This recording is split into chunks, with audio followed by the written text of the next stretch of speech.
Hey guys, it's Drew here, quick video blog.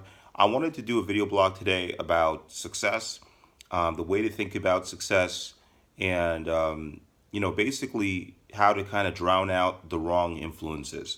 Because I strongly believe, I've touched on this in other videos, but I strongly believe in affirmations, and I strongly believe that our bodies and ourselves, we pretty much produce based on what we take in. So the things that we read, the things that we watch, things that we hear, the people that we surround ourselves with heavily influence the way that we approach life and the things that we produce. Okay? So with that said, first thing I want to touch on is this. I want to touch on, the fact that if you see a lot of people online give advice, okay? A lot of people online give advice. I'm talking about people who post on Facebook, people who post on Twitter, people who post on Instagram. They all give advice, okay? But here's the thing. If you see somebody who complain, here's what I don't understand. You see somebody who's always complaining about the quality of their life. Sometimes they're even posting like cryptic suicidal messages, or sometimes, they're just complaining. They're not happy with their lives, right? And it's obvious that they're not. I don't understand why those people feel the need to give advice. Like, if you're not happy with your life, why would you give advice? Why would you want anybody to follow your advice so they can be unhappy with you? I mean, good advice is good advice, no matter where it comes from or who it comes from, you know. But what I find to be ironic is that a lot of people who complain about their lives on a daily basis also preach to other people about how they should look at things and how they should live. That to me doesn't make any sense. If you're unhappy with your life, figure that stuff out first before you start preaching to other people about how they should be at the end of the day. And here's the other thing as well. Here's the other thing as well. These days, if you notice, like, I read a lot of Forbes articles. I stopped reading Fortune because all they do is bash Trump, and I like to read things I like to read things that have that focus on the topics at hand and don't get too political all the time. So I used to read all these articles, these motivational articles, which I actually built my life on some of the principles from these books. I read The Rich Dad Poor Dad, The Art of the Deal by Donald Trump, Unlimited Power by Tony Robbins. Like, I applied the principles of these, like many of these books, 48 Laws of Power. I applied the principles of many of these like texts and many of these books, and as a result, I've become successful. I've become successful as a result. You know what I mean? But these days on the internet, I see a lot of these people posting, like when I see Tony Robbins post, when I see Robert Kiyosaki post, when I see all these people post, Gary Vaynerchuk now is, he's popular, Grant Cardone. I see all these people post, and I see some of the comments below these posts, and yeah, there's a few people like me who like we're thankful for the advice, we're thankful for the insight and the perspective. But then there's like this other group of people who are just publicly so anti-progression and so anti-success and so anti-growth.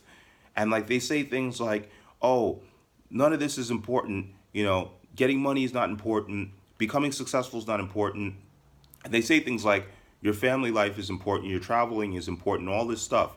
The kind of saying where it's like, build experiences and not things, get experiences and not things. Kind of like basically equating a life of stewardship and success and responsibility and growth in the entrepreneur life as something materialistic. No, yeah, of course, I can afford materials. I just bought a new S550 Benz. I could afford materials. I'm about to buy a Rolex. I could afford materials, but those are just, those get old after a while. So people like that, they always kind of make it like as if you're an entrepreneur, you're just chasing this empty, hollow, materialistic life. That's not true, though. That's not true. If you're an entrepreneur and you're successful, most likely you are successful because you're passionate about this, because this is not an easy road to take. Okay? It's not an easy road to follow. So they say things like, I would rather have a family life. I'd rather be happy than successful. As if it has to be some kind of a trade off. It doesn't have to be a trade off. It doesn't have to be a trade off.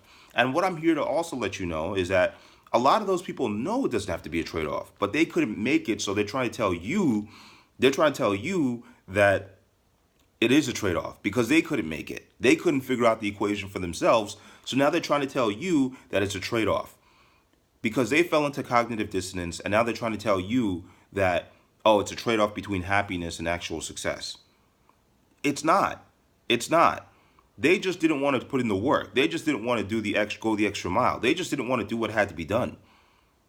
So now they're turning around and they're telling you, oh, don't go down that road. It's a lonely road full of, nothingness, and you'll never get anywhere. So they say all these things because they couldn't make it. And because they couldn't make it, they think that you can't make it. But that's not true. You need to filter out those voices, filter out those people. And if they want to lose and they want to be losers for the rest of their lives, let them be losers. But you need to filter those people out because they are just, they couldn't make it, so they lean towards socialism. They couldn't make it, so they lean towards activism. They couldn't make it, so they go towards another field. They go towards something else that is not based on them actually, providing value and getting return from it. They couldn't do it, so then they lean towards something else. They convince themselves, or they change their attitude, and they say, okay, well, I'm more moral than those guys. That's why I couldn't make it. I'm a better person than those guys. That's why I couldn't make it. I'm more of a family man than those guys. That's why I couldn't make it. Meanwhile, plenty of billionaires have all the time in the world to spend and all the money in the world to spend as much time with their family as possible in whatever fashion that they see, that they see fit. So what are they really saying here? You're saying that your little 9-to-5 job where you work 40 hours a week and you leave at 5 and you got to ask for permission to go on vacation, you're saying that you have more choices, that you have a better life than people who are billionaires? You might, in some cases, but in most cases, I doubt it.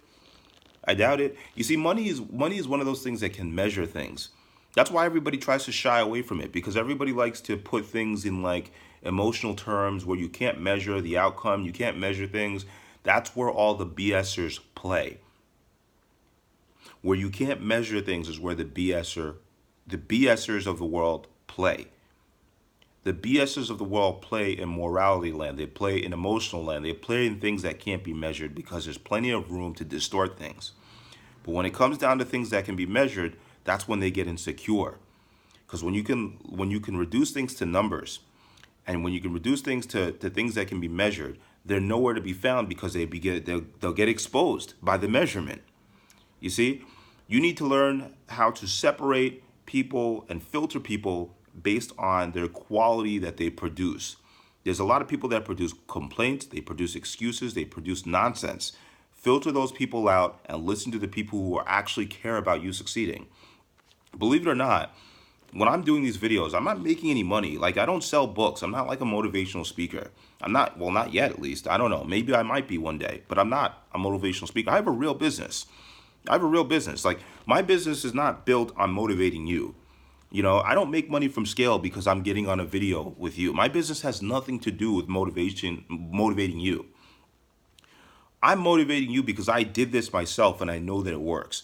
I'm motivating you because I've been through it. I've been through the ups and downs. I've been through the failures. I've been at the point where I had tears flowing from my eyes because my things failed. I've been through those points. I've been at lows and highs. I've been through those points. I know that this life is worth it. That's what I'm trying to say. I'm trying to give people perspective, and I get nothing. I don't really get anything in return from. Yeah, I get video, I get likes, I get shares. I don't care about that stuff. So that's all I'm saying at the end of the day. Filter out who you listen to. Listen to people who really only care about your success. Andy Frisella, Gary Vaynerchuk, Tony Robbins, all these people out there, I think that they're amazing people. They really actually want you to succeed. They're good people. They have good hearts. They look after their employees. They look after their people.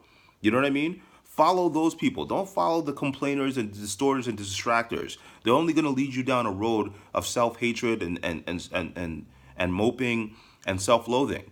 And that's all I got to say. Peace.